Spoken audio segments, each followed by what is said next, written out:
Kia ora, good evening. I'm Marten Rabarts, Director of Whanamarama, New Zealand International Film Festival.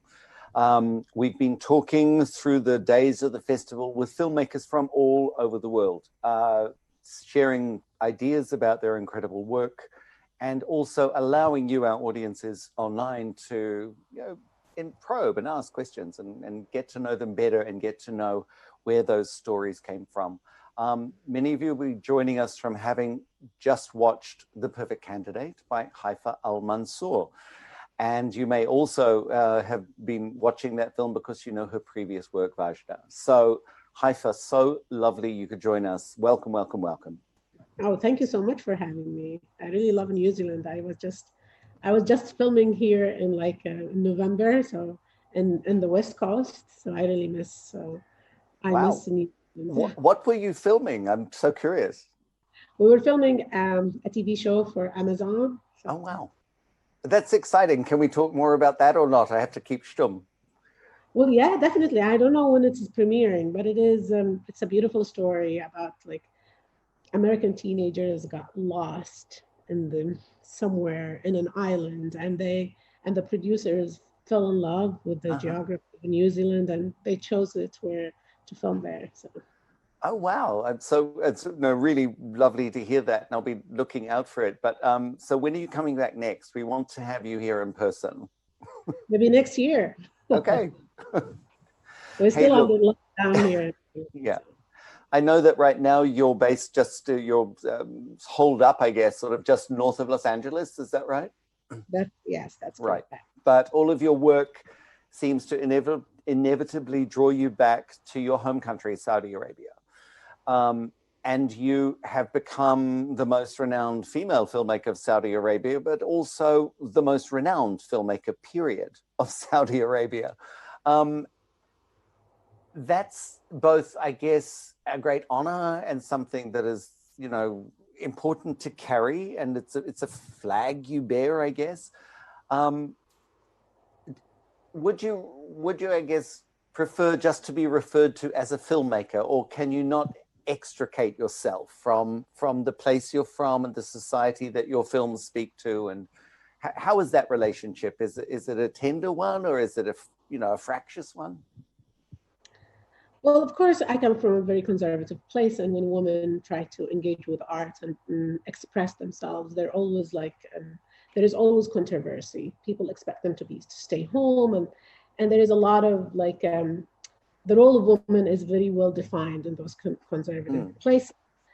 But I think as the world opening up, and Saudi Arabia is no exception, the role of women has been changing. So when I started making films in early 2000s, like 2005, people were I used to get hate mail, and people did not want to hear there is a female filmmaker. But now the situation changed a lot in Saudi, especially with the younger generation. People want to hear. There is a little bit more of excitement. They want to see the world changing and around them. But I always, as a person, I always want to tell universal stories that are maybe set up in Saudi Arabia. Or I filmed Mary Shelley, which is set in England. Sure. Or Napoli Ever After, which is about an African-American woman set in the South. It is all trying to find a story that has a universal appeal. And I love telling stories of women who are fighters and don't see themselves as victims. No, absolutely. I mean, they're stories that I guess I particularly love because we've selected your film, but also, one of the other films we're screening, actually our closing film tonight, is The County by Kaiwhakatere, which is also a woman fighting for, against the powers that be, and there are a lot of men arrayed against her. So the universality of The Perfect Candidate is really built into the material, but it's the setting that makes it so acute, so sharp, so particular. This story, how did you find this story? I mean, it feels quite personal, but you're not a doctor, you're a filmmaker, and yet I can imagine there are aspects of the character's story where she's fighting for her voice to be heard that are quite parallel to your own. Where did you find this story? I'm not a doctor, but I come from a big family, like siblings. I'm one of 12. And my mom, I come from a very solid middle class. Education was everything that my mom strove for, my parents. So they wanted us all to be doctors. And they succeeded to a certain degree. We have 4 doctors in the family. And my Wow. youngest sister, my youngest, like the number 12, is a physician. And but my number 11 sister, we were really happy that she just finished college. She's a party girl and just like a hustler. But they're really good friends. And the dynamics of that inspires me that we women, even if we're different and we don't see eye to a lot of things, we need to support each other and cultivate that sense of sisterhood. And that is where the relationship between the sisters were. And so it is very personal. Um, in a way, like when I go back home, I try to tell stories of people I know, and I try to have this intimacy with the storytelling and bring something transparent and something authentic. Well, you certainly achieved that with this film, because one of the things that resonates still with me is that we're seeing a story of a very recognizable family with all of those different personalities at play, and yet there's love and support and understanding of each other. So your family, number 11, the party girl, was it? And, that I think those different personalities who populate a family are really, really recognizable. So that universality is totally there. Though there's something that lies behind that, the career of the character who is the father of this family, who has been a wonderful musician, whose artistic and creative journey has really been stifled. That's a second layer to the degrees of conservative society that put restrictions on people's behavior.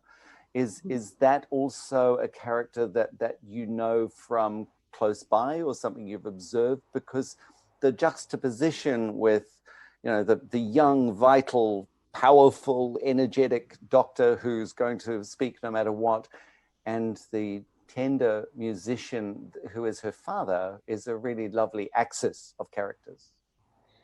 Well, the father's character is, for me, was very important to have a character like that, so who is soft spoken, who's not afraid to cry in public, because we're always like there is like a stereotype of Arab men that they are the machos, like big mustache, it's like they stab their wives, which is we have sexism and how much the society is very sexist, and they exist, that type exists.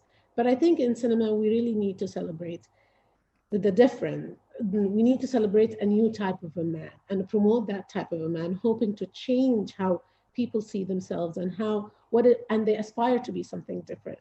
And for me, the father being an artist and celebrating his career is very much celebrating Miriam's achievement as a woman, or like having her voice being heard.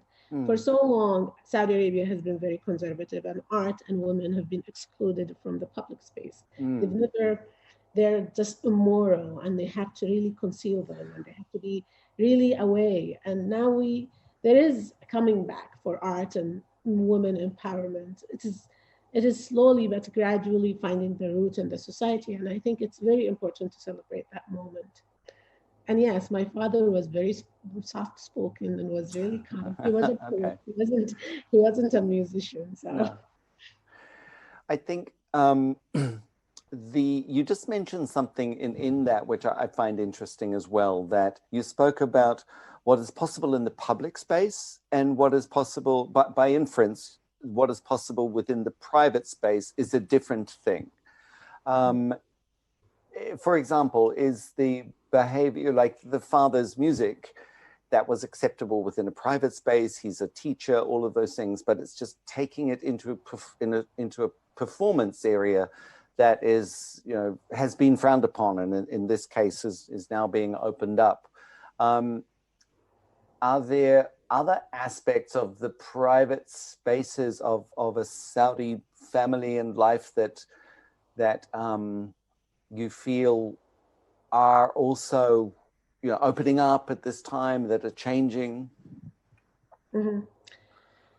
Well, I think in general in Saudi Arabia, there is people when they are outside, they are dressed the same, they act the same, and there is like an expected role for men and women to fulfill. But when they're back at their home, they cultivate that kind of individuality. Oh, They okay. singing, food, and falling in love, but they cannot do it in public because we are very collective and tribal, and there is a lot of pressure. But I think things have been changing, not for the older generation, but for younger generation.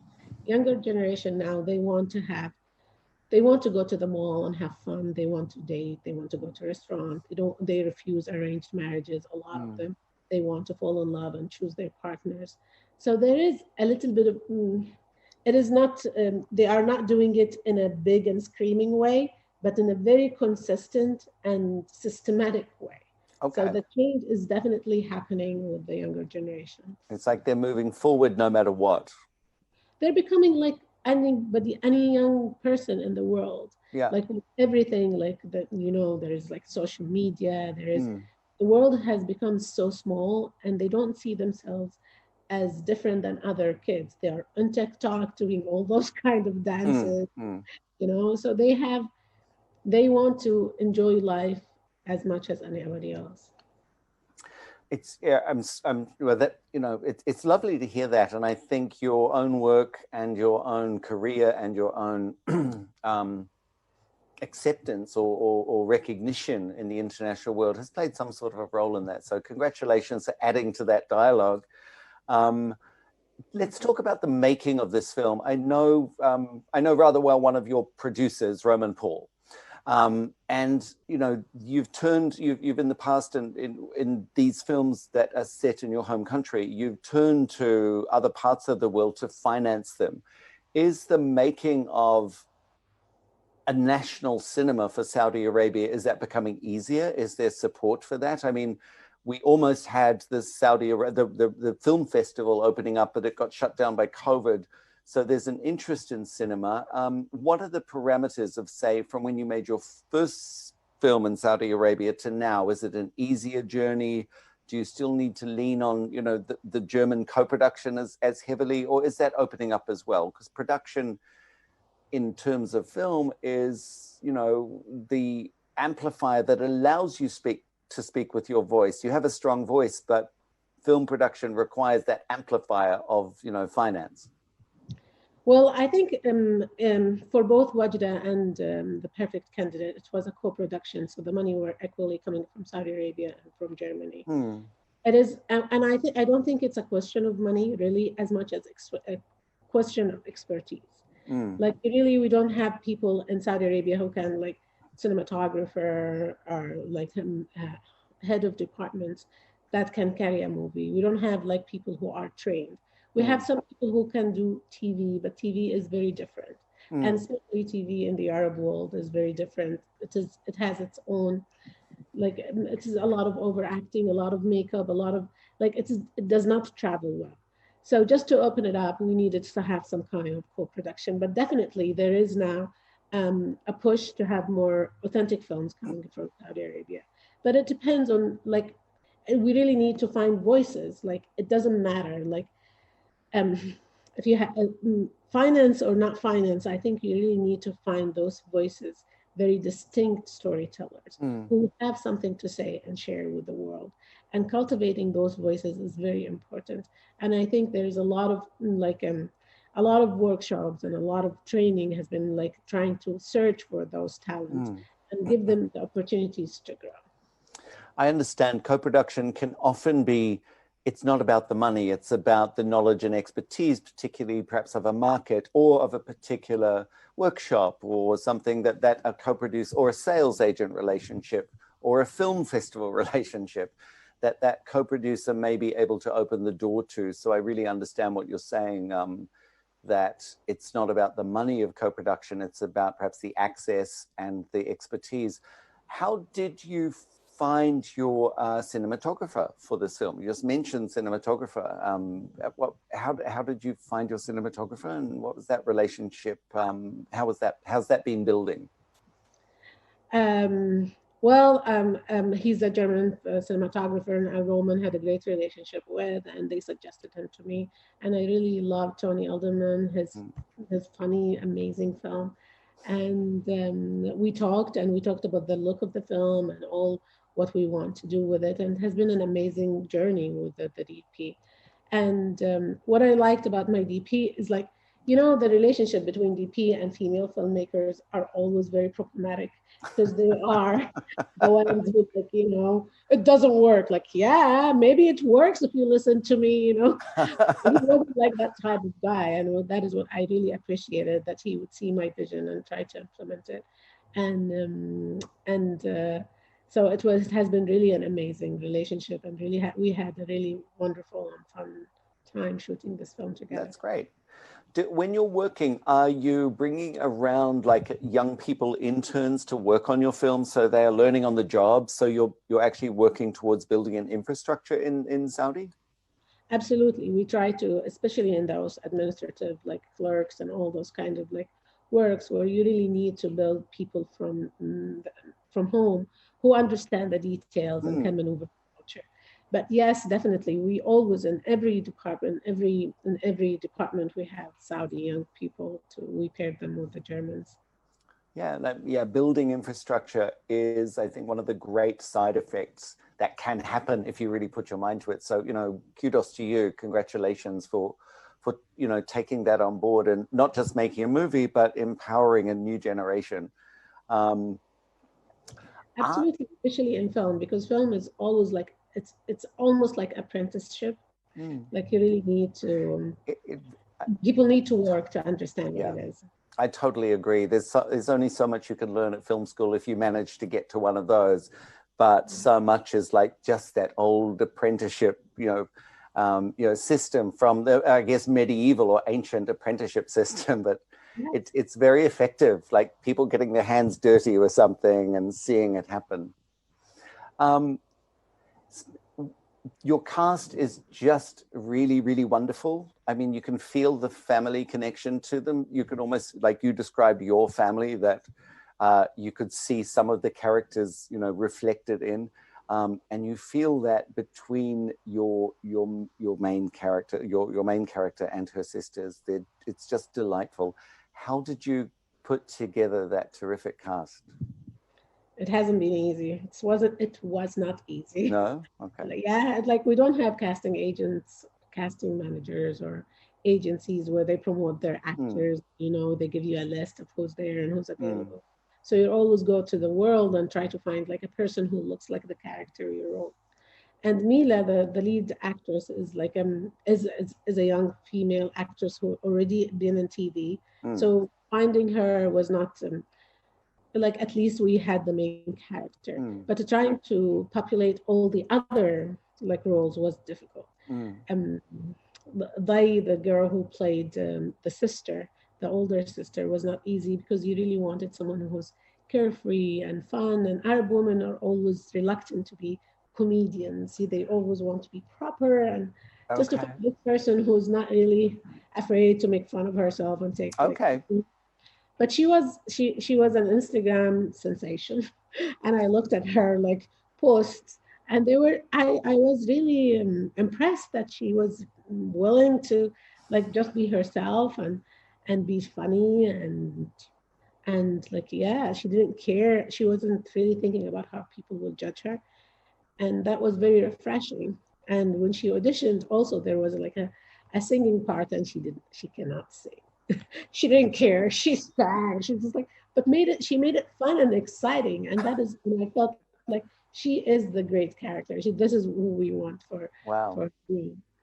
But for the father, it was very difficult because it is a lot of the actors his age don't play the instrument. And I wanted someone who can actually play the instrument and have a real connection with music. Okay. And then everybody who is like in his age who played an instrument at a certain time of their lives, when they are at that age, they are busy, like in a corporate job or family. They don't want to do anything with the arts. So just finding him was really difficult. And he was like, he has a band, and he has an underground band, and they do a lot of concert for their like, followers. And it was really amazing for Wow. me to see. And it was a wonderful discovery. Well, that all that extra effort you took to find that man with that gift it's in the fabric of the film, and that relationship with him and his music, and because of that, his ability to understand his daughter's passion is really it's like one of the iron rods that runs all the way through the film, and it's really I don't know, I can't find the right word. I want to say delightful, but that doesn't serve what I mean well enough. It's stronger than delightful, it's like the backbone of the film, that he understands her so well, but it's the connection to his own music is very clear. So all of that extra effort it totally paid off for me as audience. So Oh, thank you, Martin. I also try to make films that are fun and have humor. And I know I come from a place like Saudi Arabia, and there is a lot of things that are happening, especially when you're talking about women and young women trying to assert themselves in that world. But I think it is very important also to tell a story that is very of course, entertaining and yeah. has music and jokes. And I always feel like it's very important to make the audience understand the world, but also enjoy the journey. Just enjoy. Yeah, absolutely. Hey, we've got some questions come in. Let me share some questions with you. We have a question from Andrea, who's watching on Facebook. Thank you for making such an important film. Will the film have a release, or has it, in Saudi Arabia? And what kind of reaction do you think it will receive from the community there? Mhm. Oh, the film is being released right Sure. now on like streaming platforms in Saudi Arabia, since we don't Okay. have all the movie theaters have been locked. And people are excited to see it, but I anticipate, yes, like Saudi Arabia, there are still people who don't want to see women making films, and Hmm. especially about women in entering politics. There will be some people who are It's like, skeptical, but in right. general, there is a celebration. That must have been, I mean, it's yeah. That leads to another question, actually, because, not necessarily enormous amount of enthusiasm for a woman telling their stories. But this is a nice question. It says, you mentioned you've received hate mail from your films in the past, but that's not the question. Have you received any memorable love mail that has encouraged you to keep doing your work? Oh, absolutely. A lot of them, and especially now, and especially from young women who see themselves in the characters. They always come to me and they tell me how much they identified with the character and Mm. how Wajda, how much it depicted the school they went to. Mm. And a lot of them they love Mila, the actress, and the perfect candidate, and they tell Yeah. me how much they see that how different she is than TV and all that. So yeah, I've been receiving a lot of like encouraging emails, especially now and especially from younger generations. That's great. You're building role models for them. Like, it's not just you as a role model in the fact that you have stood up and you have a voice and you're making these films, but you're creating on-screen models for them to see themselves in. And I'm sure this applies also to boys somehow, because I'm not sure all Saudi boys necessarily want to lead the same life that is dictated to them, that narrow path. I'm sure boys also would take a sort of confidence from the women they see depicted. It's like, maybe there's a little flexibility for me too. What do you think? absolutely agree with you, Martin. It is very important to put those like new new images for people Yeah, to see them. new You don't have, possibilities. Yeah. yeah, new positive, and it is also, it is very important to celebrate vulnerability. We need to understand that we as humans can cry and laugh and fall Mm, in love, and those things can make us vulnerable and open us to pain somehow, but mm. they also make us who we are and who are as a human. And I think in Saudi Arabia, we were shy a lot of accepting that. We don't want to cry, we don't want to fall in love, and everything is, we Mm. pray 5 times and we fast, and that's all what we want from Yes, life. But I think it's very important to bring another layer to life. absolutely. And when you're playing a role in that, I'm sorry, I just had a smile to myself when you were describing that sound. You're sounding awfully British. Uh, there's this sort of tradition of the British stiff upper lip and living a very contained life, and they've also been Yeah, through change, and I think you're playing a role in like loosening up the edges of society that constrict people, and we'll continue to do so. There's a question, and then I have one for you. What advice would you give to a young filmmaker to begin telling their stories? um, as first, not to take no for an answer. Making Okay. films is really difficult, but also really writing your story. It's a lot of work to write, to sit down and write the story, Hmm. and be open to like share it with people who have experience, Hmm. and and always not to be married to your, not to be so guarded, to be Hmm. open enough to understand why people tell you maybe you need to change this, maybe you need to change that. I find, and I think it is very important to understand that filmmaking is very collaborative, and you Hmm. really need to be open, and you really need to understand, and always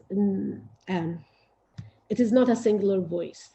Mm-hmm. Although a lot of people tell you it's a singular voice, it is not. And you really need, it's a singular voice when it comes to your vision. But you really need to understand that people can put a lot of work into your project. So you really need to open up to it. Okay. Yeah, I believe that too. I think people want to bring a gift to empower that voice that is yours as the maker, Yes, but they're adding they want to add a gift to that. So being open to the gifts that people might want to bring you, it sounds like what you're saying, right? absolutely. Yes. On that note, which is bringing us towards the end of our time, what are you working on now? Is there something you can tell us about? What might we expect to be hearing? The one that touches your heart, the one that is really driving you with your passion right now. If you can't talk about it, I understand. But if you'd like to, I know I want to hear. Yes, no, definitely. I'm working on a film called The Selection, and it is a dystopian kind of a story like the Hunger Games and all that set at Mm, Netflix, and we're hoping to start filming next year. And it's at its heart, it's a young woman who's trying to to change the world, and it is just such a that. fun, yes, just that. She's such a fun character to follow, and I'm really excited. It's my biggest budget film, and I'm really excited to do something back in Hollywood. I worked in Saudi now. Yeah. I think it's maintaining a career being in both places is very important. Well, I think finding the balance between those two worlds, each of which have their extremes, is a gift in itself. I'm delighted to know that your next film will be about a young woman who's just going to change the world. That seems right. That seems like, yeah, of course, that's what Haifaa is doing next. But that's also a way of bringing me to close, and also just to give you a compliment to say that you are a woman who is, wherever you moved, changing the world in some way. And certainly in films like The Perfect Candidate, you're opening up spaces for those, that younger generation, certainly to step in and share it with you. So all thanks for the film. Oh, All thanks for joining us here in New Zealand oh, tonight. And, welcome to our whānau marama. That means the family of light. You're part of it. oh, thank you so much. And And thank you so much for having me. I'm really honored to have the film screen in your festival. And I want to say a shout out to everybody who works in the wild in West Coast. I love you all and I miss you. Can't wait to see you again. And I'm sure they can't, they're shouting back the same thing right now. Thank you so much again. And we'll hopefully be able to see you soon, literally. Thank you, Martin. Take it. Good night.